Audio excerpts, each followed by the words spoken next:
Okay, welcome to lesson 2 for this week for our literacy lessons. So today we're going to actually start writing our opening to our fairy tale. So our learning objective is to write the opening to my fairy tale.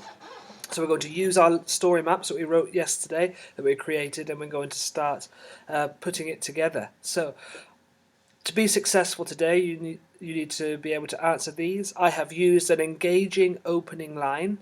I have described the main character and how they feel. This is the true story. A bit like with the wolf, you can explain that this is actually the true story. So whichever character you've decided to twist it to, you need to start to think about how the main character might feel. And then I have used descriptive techniques to engage the reader. Okay, to warm ourselves up then, I'd like you to up-level this sentence. So the sentence reads, "The princess was nice." So pause the video now and up-level this sentence. Okay, what you could have done is added a fronted adverbial to here. So sitting in the palace, comma, the princess was nice. Okay, so you could add something to a fronted adverbial to explain a little bit more about the princess here, what she was doing, who she was with.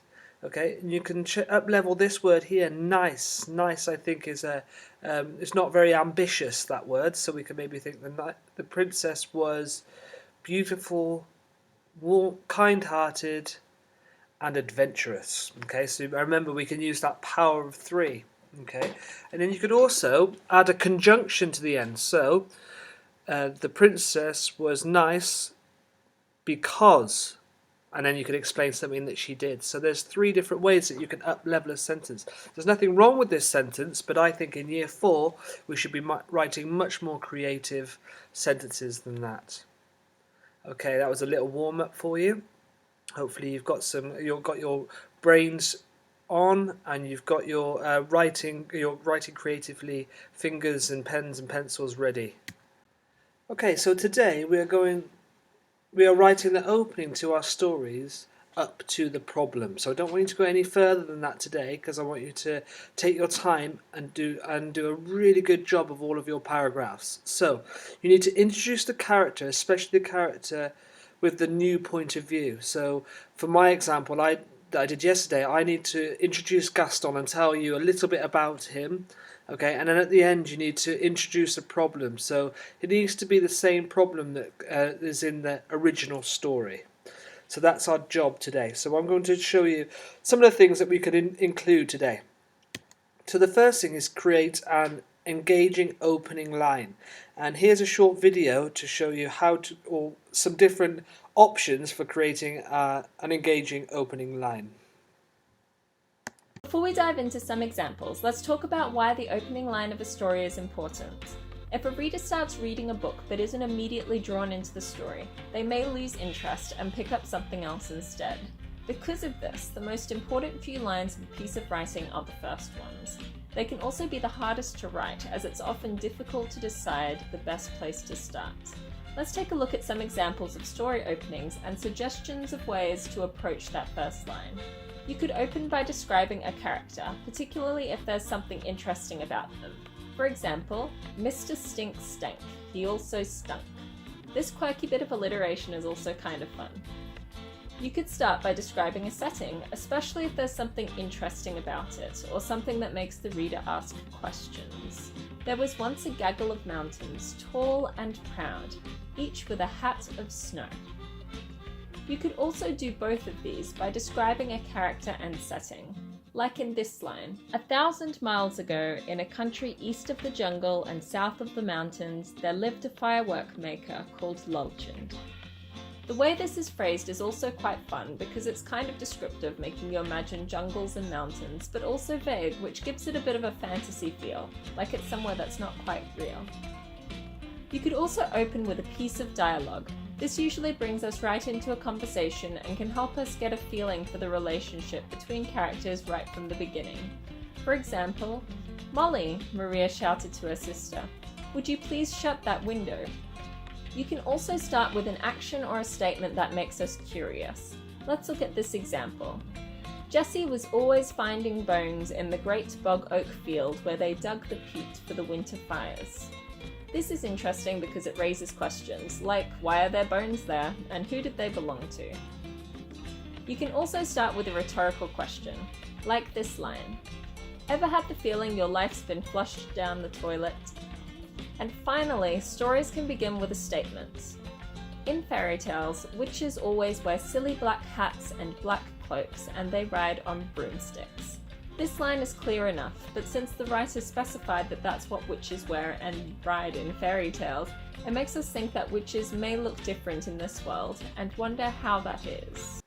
So once you've got that amazing opening to your story that's going to really engage the reader, then you need to start describing a character. So I would choose your main character, the person that you're writing from the point of view of.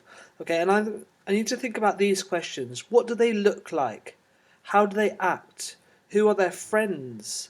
And how do they feel? So remember, we're trying to change the point of view of the reader. So just like in The Wolf, from the Three Little Pigs, we need to start making people maybe feel sorry for that person, or make them a bit more understanding about why they've behaved the way they have.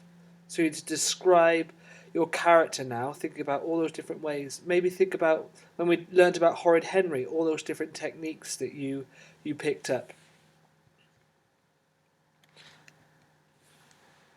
Okay, here are some of the descriptive techniques that you could use.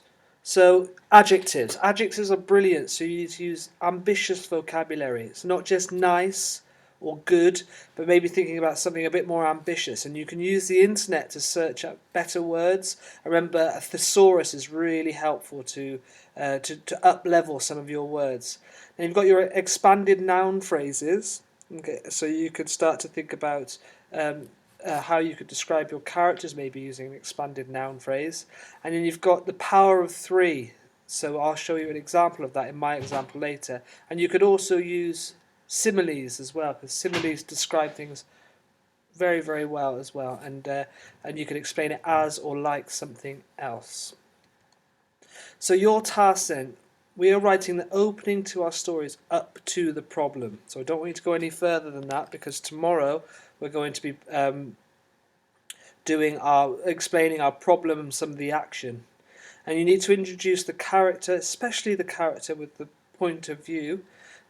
So I'm going to be writing mine about Gaston and introduce him.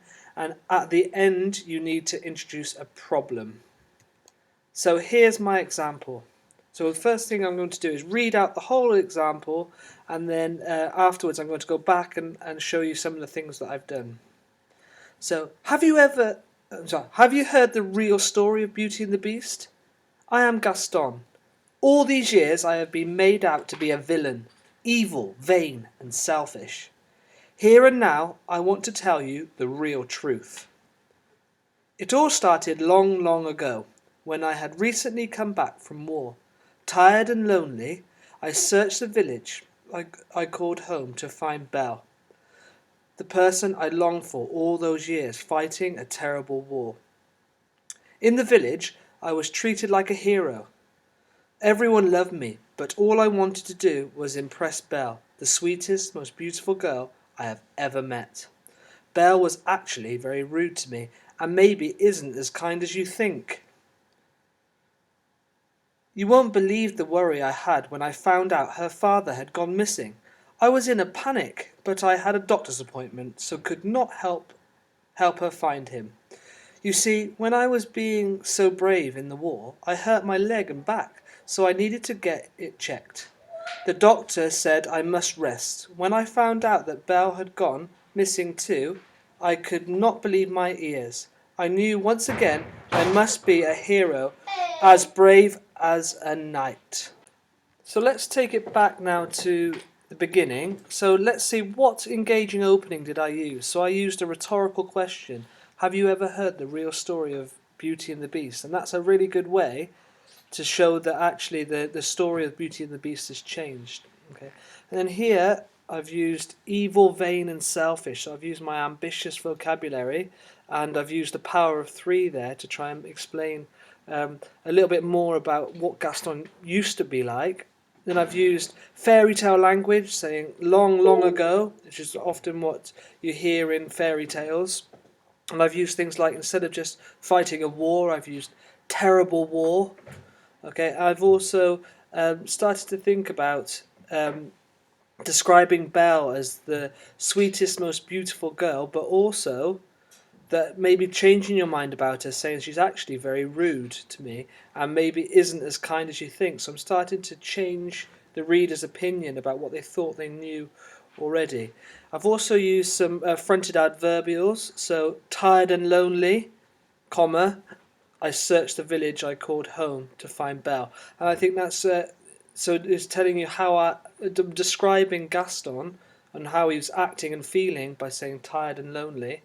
And then in the village, so I'm saying where I was treated like a hero. So I'm saying where, because I could have just said I was treated like a hero. Everyone loved me, but instead I've put a fronted adverbial here, in the village. Okay, and let's look at the next bit. So then I started to introduce the problem in my second paragraph. You won't believe the worry I had when I found out her father had gone missing.